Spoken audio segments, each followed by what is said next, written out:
एक औरत को दो लोग चाकू घोंपकर मार डालते हैं, लेकिन इस मर्डर के पीछे एक इमोशनल कहानी है जो 4 दोस्तों की है। ये मूवी फ्रेंडशिप पर बेस्ड है, इसलिए अगर आप अपने दोस्तों से प्यार करते हो तो ये वीडियो पूरी जरूर देखना और चैनल को सब्सक्राइब जरूर करें ताकि आने वाली हर वीडियो आप तक तुरंत पहुंच सके। तो फिल्म की स्टार्टिंग में हम देखते हैं 4 पक्के दोस्त आनंदू, साजी, मनु और मुनाफ। ये एक छोटे मोटे गुंडे चिटली के साथ मिलकर तोड़फोड़ का काम करते हैं। उनके इस काम से खुश होकर उनका बॉस अन्नी भाई उन्हें एक बार में बुलाता है और खूब सारी दारू पिलाता है, जिससे ये चारों भी इम्प्रेस हो जाते हैं। ये चारों गुंडागर्दी का काम करना चाहते हैं और पैसा कमाना चाहते हैं, लेकिन इनकी जिंदगी इन्हें किस मोड़ पर लेकर जाएगी ये आपको आगे पता चलेगा। अन्नी भाई जो है उनकी एक बहन है जिसे वो दीदी कहते हैं। वो बहुत खतरनाक है। उसकी एक खदान है और वहाँ पर गांव वाले हड़ताल कर रहे हैं। अन्नी को उसी मामले को सॉल्व करने के लिए बुलाया है। अगले दिन अन्नी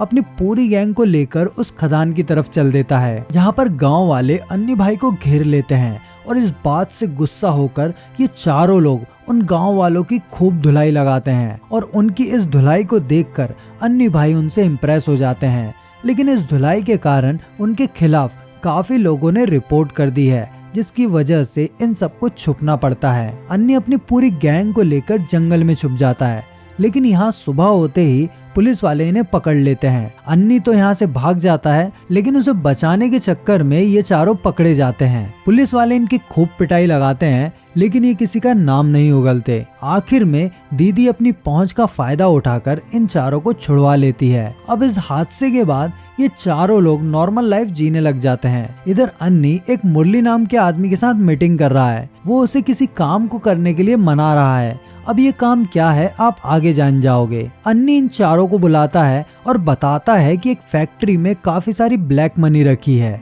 ये सारे पैसे पड़ोस की स्टेट तमिलनाडु में है। इस काम को करने में पहले भी 2 लोग फेल हो चुके हैं। अगर तुम इस काम को करते हो तो तुम्हें अच्छा कमीशन मिल सकता है। तुम लोग जल्दी सोच के बताना। फिर ये लोग चले जाते हैं और काफी सोचने के बाद ये लोग इस काम को करने के लिए मान जाते हैं, लेकिन ये एक शर्त रखते हैं कि ये पहले उन 2 लोगों से मिलेंगे जो इस काम में फेल हो चुके हैं। अन्नी मान जाता है और इन्हें तमिलनाडु भेज देता है। तमिलनाडु जाकर ये चारों मिलते हैं सितरू और मलार से। ये दोनों वही हैं जो इस काम में फेल हो चुके हैं। ये चारों उन दोनों से उस चोरी के बारे में समझते हैं और उन्हें इस बात के लिए कन्विंस करते हैं कि वो भी इनके साथ शामिल हो। वो दोनों बराबर हिस्सा देने पर साथ देने के लिए मान जाते हैं। अब ये कुल 6 लोग हैं और चोरी का पूरा प्लान बनाते हैं। चोरी करने के लिए ये लोग बड़े बड़े बैग खरीदते हैं ताकि पैसा आसानी से ले जा सकें। रात में ये लोग निकलते हैं और चोरी वाली जगह से 2 किलोमीटर पहले अपनी गाड़ी रोककर वहां से पैदल उस फैक्ट्री तक जाते हैं जहां पैसा रखा होता है। ये लोग कंपनी के अंदर घुसते हैं तो इनका सामना होता है कुत्तों से। उनसे बचने के लिए ये भागने लगते हैं, लेकिन जब कुत्ते इनकी जान लेने वाले होते हैं तो ये लोग उन कुत्तों को मार देते हैं। और वहाँ एक बूढ़ा सिक्योरिटी गार्ड भी होता है जिसे ये लोग बांध देते हैं। इसके बाद ये वहाँ का सारा पैसा बैग में भरकर वहाँ से निकलने लगते हैं। इन्होंने जो पैसा चुराया था वो काफी सारा था, करीब 30 करोड़ रुपए। ये पैसा चोरी करके अपनी जीप में बैठते हैं और यहाँ से निकलते हैं, लेकिन इनके पीछे कुछ अनजान लोग पड़ जाते हैं और इन्हें जान से मारने की कोशिश करते हैं। ये लोग जैसे तैसे अपनी जान बचाते हैं और अन्नी भाई को फोन करते हैं। अन्नी उन्हें वहीं छुपने के लिए कहता है और सुबह तक वो खुद आ जाता है। अब रात में इन लोगों की जान खतरे में थी, इसलिए इन्हें लगता है कि रिस्क काफी ज्यादा है और उन्हें इस काम के लिए अच्छा कमीशन मिलना चाहिए।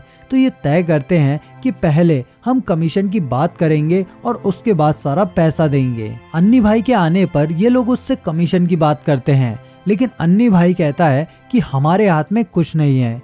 हमारा जो क्लाइंट है वही हमारा कमीशन देगा और तुम ज्यादा टेंशन मत लो, तुम्हें अच्छा कमीशन मिलेगा। ये लोग मान जाते हैं और अन्नी भाई को सारा पैसा दे देते हैं। इधर जिस कंपनी से पैसा चोरी हुआ है उसके मालिक की ये ब्लैक मनी थी और वो इन्हें पकड़ने के लिए शहर के डीसीपी को लगाता है। इन 6 लोगों को पैसा तो नहीं मिला, लेकिन ये लोग अब अच्छे दोस्त बन चुके थे। ये जब सितरू और मलार के गांव आते हैं तो शाजी को फ्लैक्स दिखाई देता है। वो कहता है कि हमें भी ऐसा फ्लैक्स लगाना चाहिए। तो मलार कहता है कि पैसा आने दो, हम जरूर फ्लैक्स लगाएंगे। वो लोग एक ग्रुप फोटो खिंचाते हैं और फिर ये चारों अपने शहर वापस लौट आते हैं। घर आकर इन्हें लगता है कि अब पैसा मिलने वाला है, इनकी लाइफ सेट हो जाएगी और इन्हें कोई गलत काम नहीं करना पड़ेगा।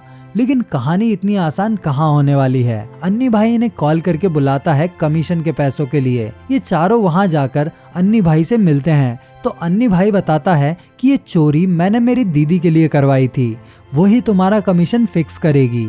दीदी आती है और उन्हें 10 लाख रुपए का कमीशन देने के लिए कहती है, लेकिन आनंदू कहता है कि हमने हमारी जान जोखिम में डालकर वो पैसे चुराए हैं। वो करीब 30 करोड़ रुपए थे। कम से कम हमें 50 लाख रुपए का कमीशन तो एक आदमी को मिलना चाहिए। जिस पर दीदी कहती है कि इतना तो मैं नहीं दे सकती, लेकिन हाँ, एक बंदे को 25-25 लाख रुपए जरूर दे सकती हूँ। जिस पर इनकी दीदी से बहस हो जाती है और इस पर दीदी का बेटा इन चारों पर भड़क जाता है और इन चारों को बुरी तरह पीटता है। दोस्तों, आगे बढ़ने से पहले अगर आपको ये वीडियो पसंद आ रही है तो वीडियो को लाइक जरूर करें और अगर आपने अभी तक चैनल को सब्सक्राइब नहीं किया है तो सब्सक्राइब जरूर करिए। आपका एक सब्सक्राइब और एक लाइक हमें काफी ज्यादा मोटिवेशन देता है। चलिए फिर से पिक्चर पर आते हैं। पिटाई होने के बाद इन चारों का दिमाग काफी ज्यादा खराब हो जाता है और नशे में ये लोग दीदी के बेटे को मारने के लिए जाते हैं। वो उसे ढूंढकर बुरी तरह पीटते हैं, उसके हाथ पैर तोड़ देते हैं और उसे अपाहिज बना देते हैं। दीदी को समझ आता है कि उन्हें उनका पैसा दे देना चाहिए और वो 50 लाख रुपए देने के लिए मान जाती है। वो अन्नी को पैसा देने के लिए कहती है और इस मामले को रफा दफा करने के लिए कहती है, क्योंकि उसने भी पैसे चुराए ही हैं, उसके खुद के पैसे नहीं हैं। अगर इन चारों ने अपना मुंह खोला तो दीदी खतरे में आ जाएगी। मुनाफ और मनु पैसा लेने के लिए शाहजी और आनंदू को लेने के लिए जाते हैं, लेकिन रास्ते में ही जाते वक्त एक ट्रक वाला इन्हें टक्कर मार देता है और ये दोनों स्पॉट पर ही मर जाते हैं। शाहजी और आनंदू को उनके दोस्त की मौत का बुरी तरह सदमा लगता है। उन्हें समझ नहीं आता कि एकदम से उनके दोस्त उन्हें छोड़कर चले गए। वो उनका अंतिम संस्कार करते हैं जिसमें मलार और सित्रू भी आते हैं। सित्रू आनंदू से कहता है कि तुम लोग इस शहर को छोड़कर हमारे पास आ जाओ, हम वहाँ कुछ ना कुछ काम जरूर कर लेंगे और अपना काम चला लेंगे। लेकिन आनंदू कहता है कि हम जल्दी आएंगे तुम्हारा पैसा लेकर। लेकिन सित्रू कहता है कि मुझे पैसा नहीं चाहिए, मेरे लिए मेरे दोस्त इम्पोर्टेंट है, तुम लोग ये सब छोड़ दो। इसके बाद आनंदू और शाहजी अन्नी के पास पैसा लेने के लिए जाते हैं। अन्नी इन दोनों को 3 करोड़ रुपए देता है क्योंकि ये 6 लोग थे। ये कहते हैं कि हम इस पैसे को लेकर पहले तमिलनाडु जाएंगे ताकि उन दोनों को पैसा दे पाएं। वो दोनों बहुत गरीब हैं। ये दोनों पैसा लेकर एक कार में तमिलनाडु के लिए निकल जाते हैं। रास्ते में ही इनके पीछे कुछ लोग पड़ जाते हैं जो इन्हें जान से मारने की कोशिश करते हैं। ये लोग अपनी जान बचाकर भागते हैं, लेकिन शाहजी पकड़ा जाता है और वो लोग इसे जान से मार देते हैं। यहाँ आनंदू कुछ नहीं कर पाता और वो वहाँ से भाग जाता है। इधर जब वो घर पहुँचता है तो उसे पता लगता है कि शाहजी की मौत का इल्जाम उसके ऊपर लग चुका है। उसे कुछ समझ नहीं आता कि ये सब क्या हो रहा है। एक के बाद एक वो सारे क्यों मरते जा रहे हैं। वो इसकी जांच पड़ताल करने के लिए चुटली के पास जाता है क्योंकि वही उसे इस धंधे में लेकर आया था। वो उसकी गर्दन पर चाकू रखकर उसे सच्चाई पूछता है। तब वो बताता है कि ये सब दीदी और अन्नी का किया धराया है। वो कभी तुम्हें पैसा नहीं देना चाहते थे, उसी ने तुम्हारे दोस्तों की जान ली है।